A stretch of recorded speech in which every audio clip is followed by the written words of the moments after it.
Toronto's traffic problems are well known. I made movies in Toronto and I visited Toronto. I have friends in Toronto. Yeah. What's up with the traffic in Toronto? I don't know. You probably recognize that guy. It's Tom Cruise, a couple of years ago, talking about one of the things Toronto is famous for, but not in a good way. We've been talking about it, complaining about it, sometimes yelling about it for what feels like forever. How hard is it to get anywhere? How long it takes to get anywhere? How congested the streets are? And we know it's not just the frustration that's bad. Gridlock also takes a huge economic toll. So how much does it cost us? And are leaders finally shifting into high gear to do something about it?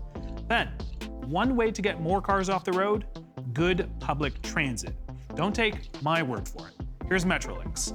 Expanding public transit will ease congestion by getting cars off the road with 700,000 more rush hour trips on transit each day throughout the region. And we do have expanded GO service. The Ontario line is on the horizon, and word is the long anticipated Eglinton Crosstown LRT is supposed to open in February. We'll see about that. But how much of a difference will all that make? We look at whether transit users can look forward to a smoother ride in 2026 and beyond. This is The Rundown.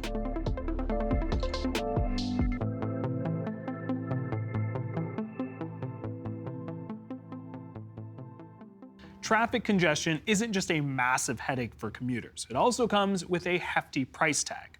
Research suggests it could be costing the Greater Toronto and Hamilton area $44.7 billion a year in economic and social value. I talked to Giles Gerson, President and CEO of the Toronto Region Board of Trade, about the financial stakes and what route he thinks we should take to get out of this mess. Let's talk about that price tag. Pretty hefty when we talk about $40 billion. But help us understand, what does that actually mean for cities when we talk about economic and social value? A whole bunch of things. So it's kind of as you described it, but you've really got two factors here. You've got the economy and you've got quality of life, and the two kind of come together. For a city to be prosperous and grow and be vibrant, mobility is at the heart of that, or connectivity, if you want to use that word. And when you've got the congestion crisis that we have, it really impedes that connectivity. So it means that if I'm delivering a product or service around the city or across the city or out of the city or into the city, that's taking me a lot longer. That's cost, right? If I'm a plumber or an electrician, I'm doing service calls, I'm gonna do far fewer calls. That's gonna, right? I'm gonna reduce my income, or I'm gonna charge more. So this becomes a cost of living problem, right? You're seeing costs rise because of the difficulty of getting around the city. At another level, it's companies coming to expand here, to grow here, to invest here, or not, or leave the city because they find it too hard to get employees here because they can't get around, or it's just, again, back to the delivery of goods and services is too difficult, move to another place. So we know as a Board of Trade that there are a number of large international companies that, they put Toronto on their short list for an expansion and they didn't come. Because of congestion. And it's kind of well known around the world that Toronto has an acute congestion problem. And it's one of, we're in the top 10 globally of a congestion problem. And it shouldn't be. Not something we should be proud of course. All right, I want to talk, we are at the corner of Yonge and Eglinton. Lots of attention on the Eglinton Crosstown. Right. Still don't have an exact date. We don't need to get into that. But do you see the Crosstown helping alleviate some of these costs that you just talked about? Absolutely. I think the Crosstown will be, I'm not going to say a game changer. I think the Ontario line plus Eglinton, but also when you look at commuter rail, the massive expansion that's coming to GO and electrification of GO, which will speed up service, all-day two-way GO, to regional rail. These projects coming together over the next 8 or 9 years, that's a bit of a wait, but those will be a game changer altogether. But even the Crosstown itself will, in the northern part of the core, that will be a significant improvement. But I will say this: if it is going to make the kind of difference that it needs to make, it can't have the same problems that Finch West has, which has just opened. I was in Paris before Christmas at a conference, and I had to take a kind of almost like Eglinton or St. Clair, there's an LRT running down the center of a street called Boulevard Berthier. Looks very similar. We stopped to let people on and off, and then we whizzed through traffic lights. And we got to speeds of about probably, seemed like faster than it probably was, but it was maybe 40 to 50 kilometers an hour. Oh, wow. So we actually got from A to B very quickly. I took that, I had a cousin living there, but I went back and forth quite a lot, and it was amazing. And I kind of thought back to St. Clair, and I wondered about I thought about Finch, and of course Eglinton. And are we going to have signaling priority, for example, that will take you through traffic lights and get you A to B much more quickly? Then people will take it. Right. Right. Reliability and speed are core to transit. Speaking of speed, you had talked about sort of, it's kind of like commuters and transit riders just know that they're going to have to wait. When we talk about the Eglinton Crosstown, 15 years to construct, 6 years later than when it was originally supposed to open. Finch West, approximately 4 years. Are construction delays in these types of projects just par for the course? Are we supposed, when we talk about, transit or kind of, you lay out the GO and you lay out Ontario Line, there's a lot of promise there. There's a lot of excitement there, but it comes with this long wait. I think par for the course here, or has been par for the course here. I don't think past is prologue. When you talk to the folks who are working on the Ontario line or on the GO electrification expansion, they're using very different techniques. We did a report out of the Board of Trade about a year and a bit ago called The Price of Progress. And what we found was this massive gap in the cost of building transit in Toronto per kilometer, like nearly $800 million, versus European cities, Milan, Paris, London, Barcelona, Istanbul, where it's between $100 and $300 million. Why? The way they plan their project. It's all about planning. You got to plan very carefully. And so everything kind of emanates from planning. Our new projects are being much better planned than I think the current ones that we're kind of still addressing. The governance of the project. Look at Eglinton, the disputes, right? They're legion between the various parties. Other countries, and now we are moving to an alliance model where you pull all the parties together and invent who does what exactly, who's responsible for what exactly, how are we going to collaborate exactly so you don't end up with these disputes. That's a huge factor in the delays. And then it's the use of technology. We haven't been using technology nearly as well as the Europeans. Digital twin technology, for example, in the planning process. We're using it now. The Europeans have been using it for a while. We haven't used it in the past. Standardization of tunnels and stations, new to us, but they've been doing that in Europe. And then probably another key factor is in Toronto and in Ontario, we've typically done episodic projects. You start a project, you finish it with that team, you collapse it, start another one some other time. Whole new team, whole new way of working. That takes a lot of time. In Europe, it's a flow of projects, a continuous flow. You learn from the past projects, you apply those learnings to the next project, on you go. And that has a big difference. We're doing that in nuclear in Ontario. Right. Huge results, right? And so those are some of the things that we are now doing that we didn't do before that should make a big difference in speeding up the projects. On top of that, is there a role for business when we talk about funding transit? Well, I mean, business obviously, business has employees. Right, yeah. Employees use transit. They pay for transit. I don't think there should be any special levy if that's what you're saying. I think transit is something that, property taxes pay for, in Toronto, 60% of property taxes go to transit.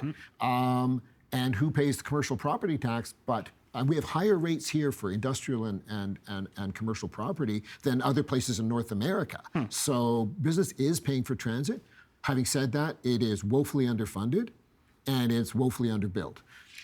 But that's not a role for business. I think there are ways that the TTC, for example, could be restructured financially to have a better capital base and to fund its operations. Right now, it's got a huge problem with funding its operations. And in fact, when Eglinton comes on stream, that's going to lift the operating cost of the TTC substantially, maintenance, repair, everything else. I'm not sure they have the funds for it.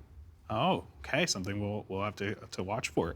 In terms of, in the last couple of minutes that we have, recommendations. When we talk about not just transit here, but congestion, our gridlock problem, what do you have?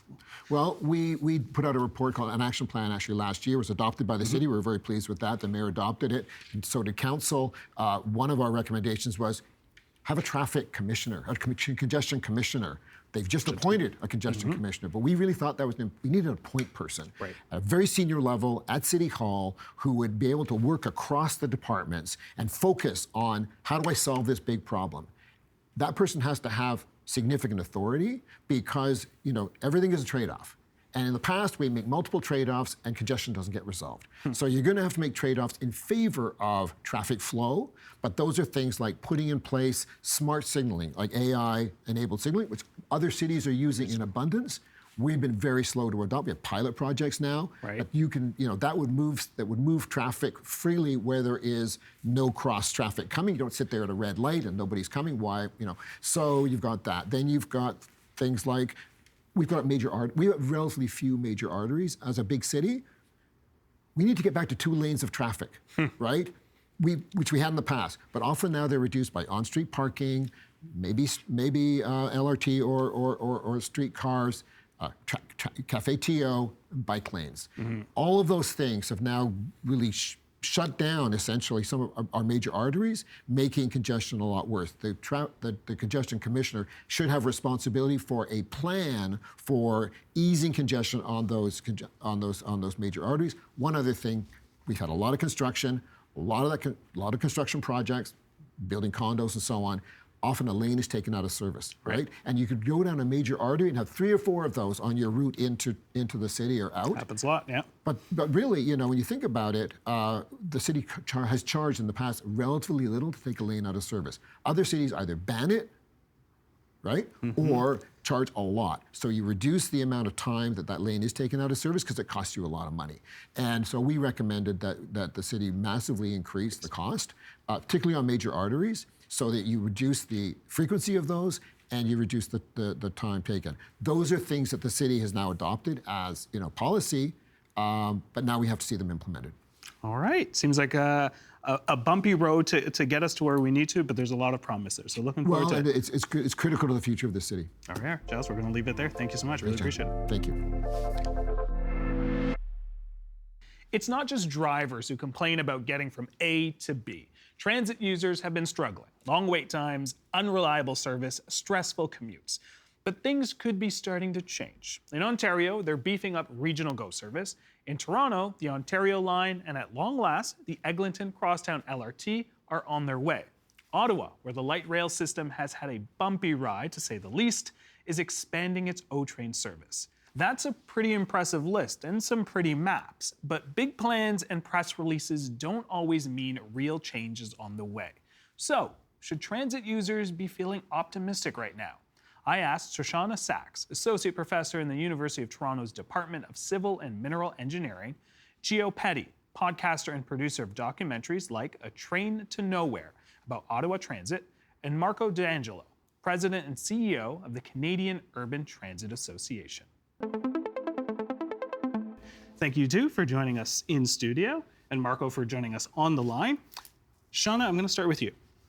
Based on yesterday's news, there's hope that the Eglinton Crosstown LRT will finally be operational. I'm not going to commit to a date, because I know that's sort of up in the air. The TTC CEO, of course, won't commit to the February 8th date. But is there a lesson here for cities just about its history that we can take away from how this whole project started 15 years of construction, 6 years later than when it was supposed to be delivered? Oh, there's so many lessons that it's hard to pick one. But I think I'll go with that you can't contract out responsibility. There was this idea at the beginning of the public-private partnership that the way we made the contract would make it other people's problems to deliver for us. And when we really want something, we can't make it other people's problem. We have to stay involved. We have to keep responsibility. And so the fantasy that the PPP model was just going to make it other people's problems, we're going to get what we want, nothing would ever be expensive again. We can't buy into those fantasies. Big things require hard work, commitment, and follow through, and that's the only way we're going to get more transit done in our cities. All right, Marco, same question too. Is there a lesson here for other cities about our history here with the Eglinton Crosstown? Well, I mean, Canada is in the major transit build out over the last decade, and of course, Ontario is one of the clearest examples. And you know, it goes. I think it needs to be noted. You know, the 2 LRT lines opened in the city of Ottawa last year. As well, the on-time percentage improved through the year. Now, there have been challenges during the winter. At TTC, opening Finch, I think was a very good step.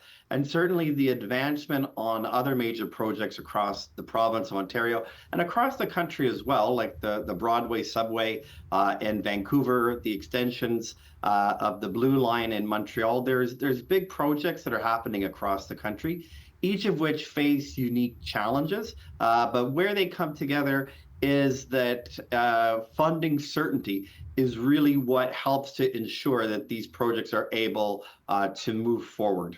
All right, we'll talk about the money a little bit later, but Gio, I want to come to you. As someone who uses the transit system, as an advocate, what parallels do you see with sort of, I'm sure you've heard, even though you're in Ottawa, you've heard about the Eglinton Crossing, you heard about the Finch line, but what parallels do you see with the O train in Ottawa? Well, it's funny. One of the biggest things is just the time of the projects. Ironically, if we go even further back in time to 2000, or actually the 90s, back when Mike Harris was Prime Minister of Ontario, or Premier of Ontario, excuse me, his Common Sense Revolution funding cuts were what stopped expansion of Ottawa's Transitway and what originally filled in the tunnel that was being dug for the Eglinton LRT that was going to be built that we're finally getting now. And ironically, that's what led to Ottawa adopting a transit system. But it is really disappointing, this constant stream of, missed delivery dates, and what I would say, jobs not being done right the first time, like we saw with the Finch line, is slower than a bus. And that's insane for an independent transit line where it should be faster than a bus, And with Ottawa, in a very similar vein, the Line 2 line, which opened about a little more than a year ago now, fantastic, but a lot of it was single tracked. So which means that the trains cannot run at the fastest speeds possible and with a lot more capacity than it should. And with both of these projects, we're seeing effects of things that should have been done when they were being built, but now it's being pushed to be, we're going to fix that later. One thing I do want to ask, in your documentary, you take us through a journey of the politics behind it, the funding, but then also at the end you kind of get the people who use transit, including yourself. And outside of the speed and the single track, what would you say are some of the issues with the O train? Well, I live in a suburb called Riverside South, which is basically on the edge of Ottawa. For years, it has been badly served by transit. I've often been told that it's my fault for living in Riverside South, that it's like, oh, you can't live there and expect transit to be good. But with the addition of this train, we've seen that we can have good transit here, but it's still not at a level where it's perfect. The thing that I hear a lot from people, and where I was trying to go with that, is because transit was so badly served, so many people were led to, using cars to get around rather than using public transit. So what the O train had the perfect opportunity to do was to convert these car commuting people into using transit, but it hasn't been done very well. There's a lack of a park and ride. There's a lack of easy access to the station. So when people see the option to take the train, a lot of people have dismissed it or just thought, okay, this is nice, but it's still easier for me to drive. So there's a lot of things that could have been done, like addition of a parking ride, more connections to the stations as far as buses go, and just more frequency on the train, that so many people just get turned off from it, and it's unfortunate. Shoshana, let's add on that. OC Transpo is claiming that doubling the track will take about, I think it's 2046. When it comes to transit users, I think there's these great promise, there's a lot of excitement, and then we see the sort of, I don't want to call it a price tag, but it's that little thing at the end that's just like, all right, we're going to have to wait, several years. Help us understand, why does it take so long for something as doubling a track that, when Gio was on that train the first time, probably wanted to go a little bit faster. Lovely views, I'm sure, but why does it take so long to get that done? Well, so there's a bunch of things going on. The 2046 date isn't construction, right? There's no money committed to the doubling. There isn't a plan. It's not that we're going to be doing shovels really slowly for the next 20 years. When you have dates like that, it's saying fictionally in our plan to maybe one day have money, what they're saying is this isn't currently a priority for us. And when you look into the numbers, the decisions not to double the track were made based on predictions of ridership and how expensive it would be. And there are places where it can be very hard to double a track because you're on a bridge over the Rideau Canal that you would have to completely rebuild the bridge, or you're in quite a narrow trench that would involve quite a lot of construction. And so basically it was a financial choice to say this would be expensive and we don't think we have the money or the prediction of a future ridership to adjust for it. Something that comes up all the time in these discussions about transit is, of course, we all want our transit to be fast and convenient and super high quality and go everywhere all the time. But there's a question of, well, how do we pay for that? Who do we think should be paying? How expensive should it be? How subsidized should it be? How much money should the government commit to public transit? And one of the things that come up, like in neighborhoods like Riverside, is are we willing to build the density that can serve higher order transit? Are we willing to prioritize how vehicles move on our street that prioritize moving the most number of people, which is always by transit? Are we willing to pay the taxes that are required to build transit? Places that have really excellent transit, really excellent mobility of any kind, including cars, walking, public transit, they say, yes, we do. We want to move around fast enough that we're willing to do the things that it takes.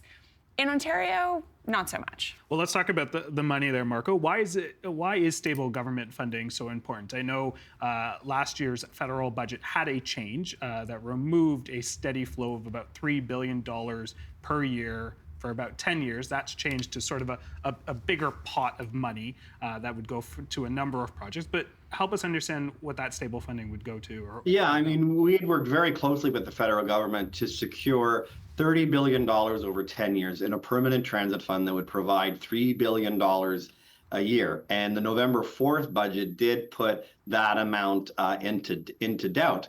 And that's an issue because projects are planned, they're technically ready, and what's missing is this stable long-term funding. And we know municipalities cannot fund projects of this magnitude on their own. And so these are national interest because they reduce commute times, they reduce congestion, and they improve affordability, and they connect housing. So it's really important that the federal government come back to the table, and we are working with them to ensure that that larger fund that covers more areas of municipal infrastructure. We want to ensure that transit will continue to have a very dedicated stream that will deliver on the commitments of the federal government, and then those have flowed through the provinces and cities to make 10-year plans around the certainty and the stability of that funding from Ottawa, the federal government in Ottawa. 10-year plans and heavy projects are really important. We're going to need to keep doing that. But we also need practical 1-year, 2-year, and 3-year plans. Right? I don't want to wait until I'm in my 50s or 60s before I see transit improve. And there is a huge amount that we can do through how we use our existing streets to make our public transit better. As long as at the moment the provincial government will allow it. The provincial government has made it potentially illegal over the last year to make public transit and just mobility for everybody really fast. So for example, the fastest, most effective thing we could do to move many people quickly around our cities would be to make dedicated bus lanes in places where the buses are really busy. Toronto has 5 priority routes they want to do. You could tell me if Ottawa has routes that they want to do. We could do this in less than a year if we had the gumption to do it. It's very cheap. You don't need federal funding. It's the kind of thing that supports itself with more riders. It's good for businesses. On every metric we could care about, speed, money, air quality, these are win-win-win projects, but the provincial government made them illegal. All right, but many of those things are fixable under municipal jurisdiction. I mean, we saw, bus lane dedicated on Bathurst that was controversial. They went ahead by City of Toronto. So there's also transit signal priority. there are a lot of tools that municipalities do have in their toolbox as well to prioritize transit over cars, and cities across Ontario, I have been innovative in doing that in the region of Waterloo in terms of making sure that the ION train is able to have priority. There have been a number of things where cities on their own have been able to enhance, whether it's for bicycles or for active transportation. That has been a priority, but it's true that senior levels of government need to be at the table to help fund that, and also not to block efforts to engage in that via legislation or other strings attached to project funds. And I know you want to move on, but I just want to, it's not transit over cars, it's mobility for everybody. When more people move faster, it is better for transit riders and better for car drivers as well. This is really important because we have this false opinion that it's a fight. And actually, we can make systems that are better for any mode user, but we have to stop imagining that it's a zero-sum game. Okay, Gio, I do want to get you in here. As someone who uses transit on a regular, who's documented, who's spoken to people, kind of, if you're able to pick up on this conversation that's happening right now, but also advice for frustrated transit users right now as well.